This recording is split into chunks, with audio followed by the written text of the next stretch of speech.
Official broadcast of Valkyria Chronicles. We're going to play through the prologue today. I'm going to kind of explain things as we go. We'll spend a lot of time on story since it is the first chapter. My goal is to play through this game in its entirety, the good and the bad. You're not going to see me edit things out. If I suck, I suck. If I do well, I do well. No promises on either. We're going to be watching through all the stories as pieces as well. So that way you have a full, basically, comprehension of this game. It's a great game, great art direction, music is solid, battle system is great. I really enjoy it. It's one of my favorites from this past generation, and I'm excited to play the remaster, so I hope you enjoy it. We're going to be starting from the beginning. There's going to be a story right up from the get-go, so I'll be quiet while that's going on, but you'll hear my commentary during gameplay.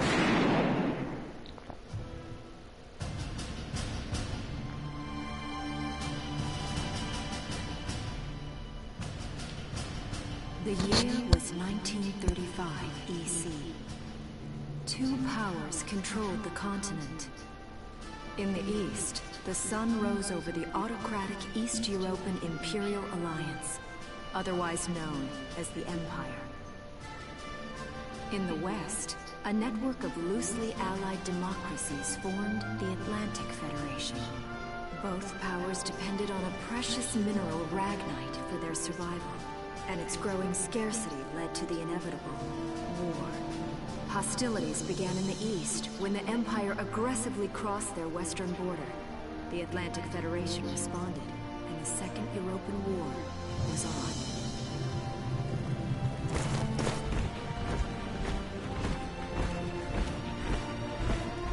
The Empire, with its vast military superiority, struck hard, gaining ground in early victories and putting the Federation on the defensive. Emboldened by their progress and momentum, the Empire set their sights beyond the borders of the Federation. In neighboring Gallia, a peaceful principality along the sea, they found their next victim. Gallia had long maintained its neutrality in the tensions between the two superpowers. But the rich stores of ragnite under the Gallian soil proved too tempting for the Empire. It amassed troops along the eastern border and invaded with all the force of an avalanche. Prologue. Gallia to arms.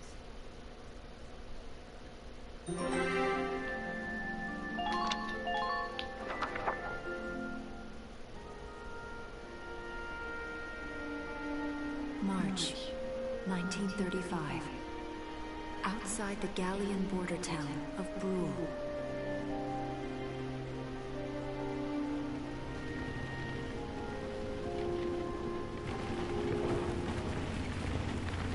Residents are leaving the town before the invasion, headed inland towards the capital.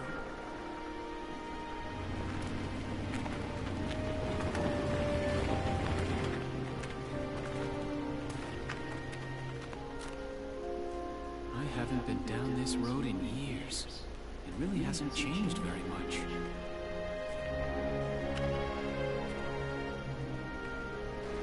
Whoa. Already? Hey there, guys. You're beautiful. Starting early this year. You're heading upstream, huh? How's the water?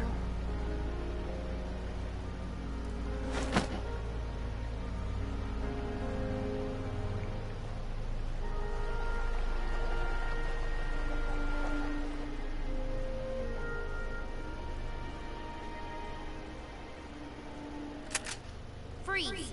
Put your hands in the air. Slowly.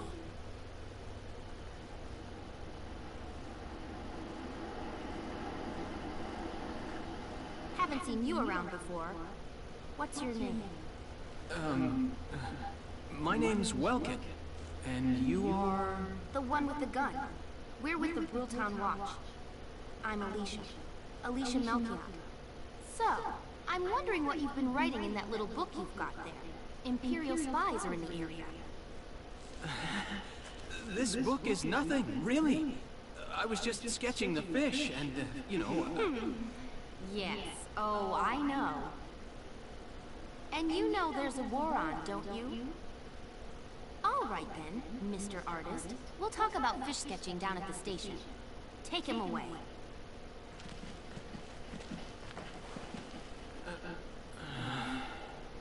Thanks, fish.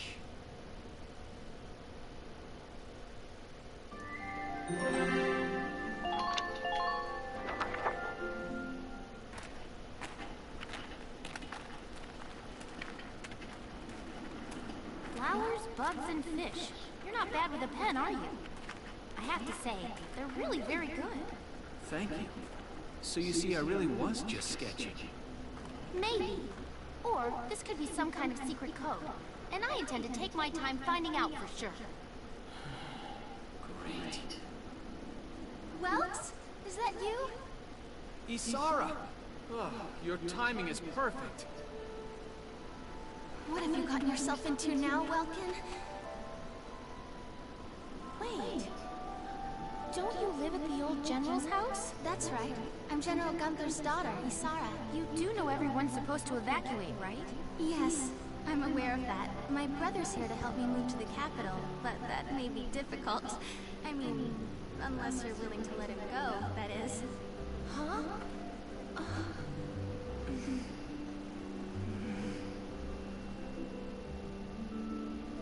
I apologize, but I was just doing my job, you know. I saw you with the notebook and thought you were a spy. Again, I'm really sorry about that. Thanks. Don't worry about it. I can see how I might have looked a little suspicious. Welks has a real passion for observing nature. That's why he's studying it at the university, right? Guilty as charged. I get so into it sometimes I forget where I am, or that somebody might be watching me. Gunfire! Everyone keep your heads down! Over there!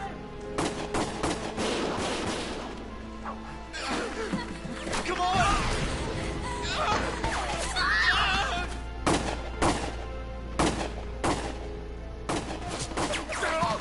Damn it!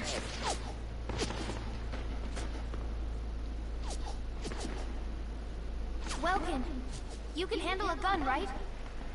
Yeah. I mean, I made it through training anyway. Well, they're probably just a small scouting team. We should be able to take them out. I'm with you.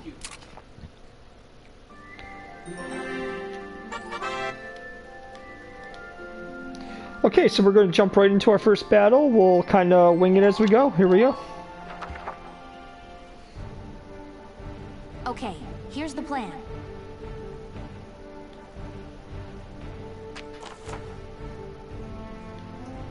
Okay, so basically, there's going to be the scouts, and we have to take them all out. That's going to be the objective of the match. Basically, the terms of victory are all enemies are defeated. Pretty straightforward. For failure, Welkin dies, Alicia dies, 20 turns pass. There's no way this should ever take you 20 turns. That very rarely ever plays a part. I can't think of a time where it ever has. Welkin or Alicia dying, that could happen depending on if you really don't take precautions with the main characters. And that those stipulations tend to play out throughout the entire game. If either of those two die at any point, the game usually you basically are defeated and you have to replay the board. We're just going to go straight into it, and they'll give you a brief little overview of controls and stuff like that as we go. I see three. That's 3 too many. Stay sharp. Listen a second. There's something I should explain. Okay, basically command points are these little symbols that are going to show up in the top left-hand corner. Those are basically your actions per turn. It's almost like a turn-based combat. You get a turn, then the other team gets a turn. Your command points are how many actions you have during that turn. Using a command point will allow you to do, choose a character, do what you're going to do with them.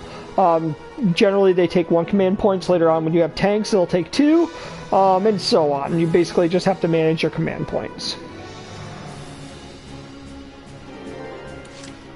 Okay, so here we go. We're going to select, we can select Alicia, we can select Welkin, we can select the meat shield.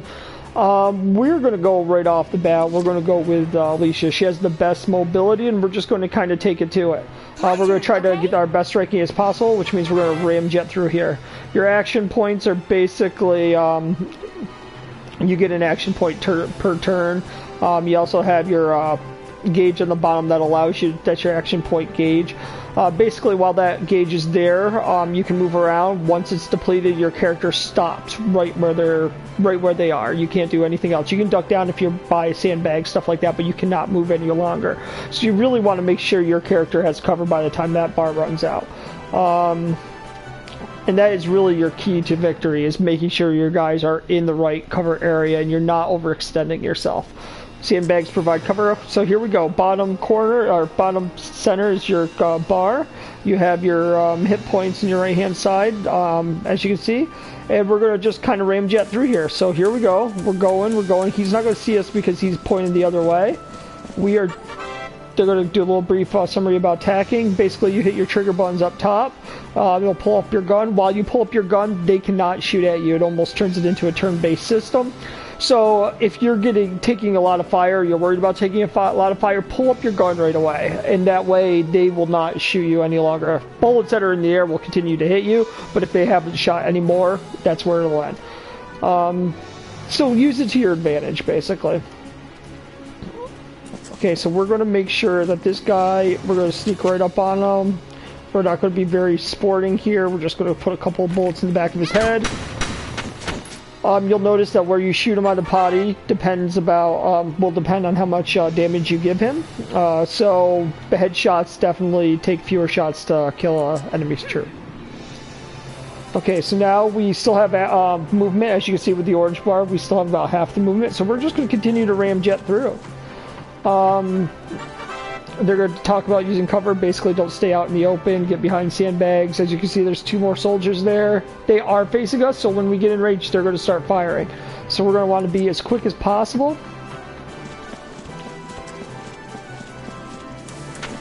And our turn, we're going to end our current action, and we're going to go right back to her. Ending the action quick, again, stops their fire. So you're going to want to do that quickly.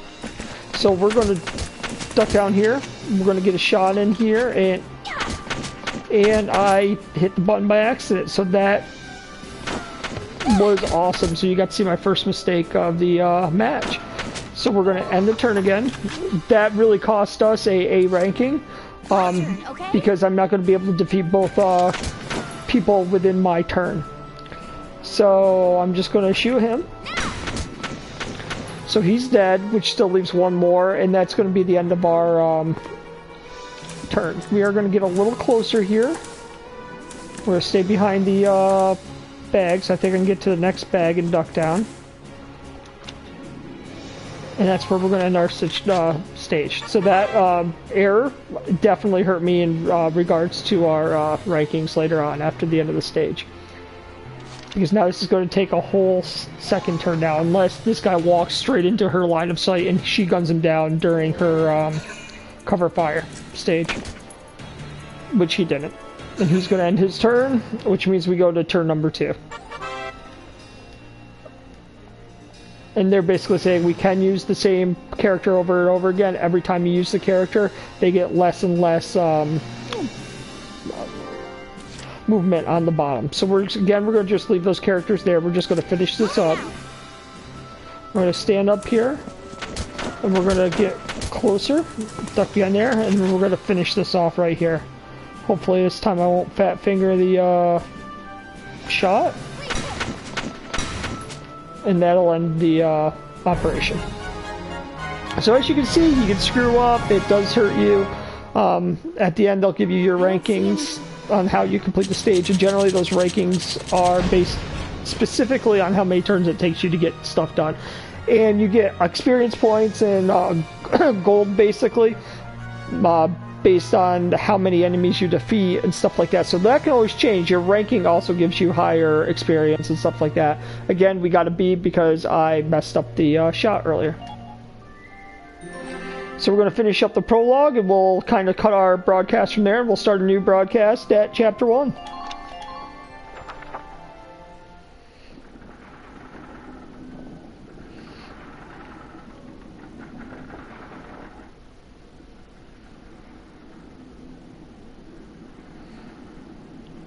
Valkyria. There's no other sign of the enemy. Good. Now, go keep watch and stay alert. Yes, ma'am. What should we do with the bodies, ma'am? We'll bury them. So it's begun. I'll do whatever it takes to protect the people of this town. I'll do it. Even going to war, I'll do it.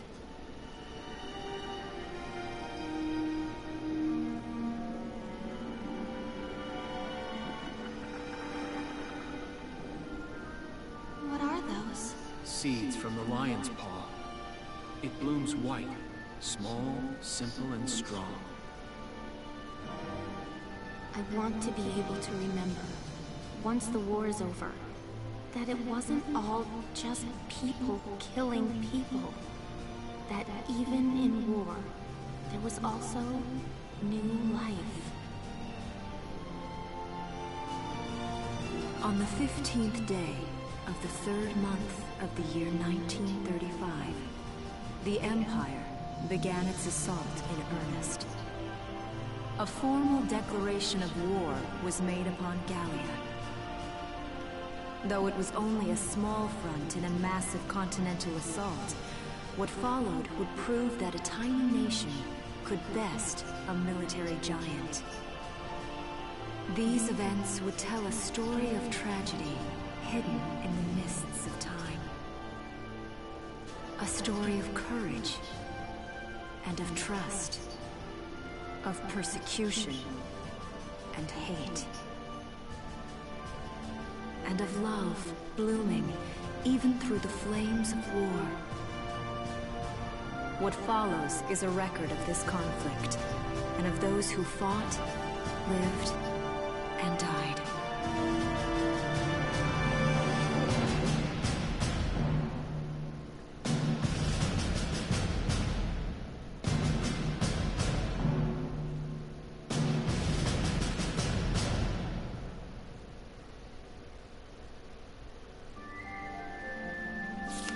Chapter 1. In Defense of Brewer.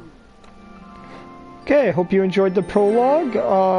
We'll be back shortly for Chapter 1. Any comments, criticisms, helpful hints, I'm happy to take them. Please feel free to post it on the Facebook page, or not Facebook page, but YouTube page, and we'll see you back here for Chapter 1.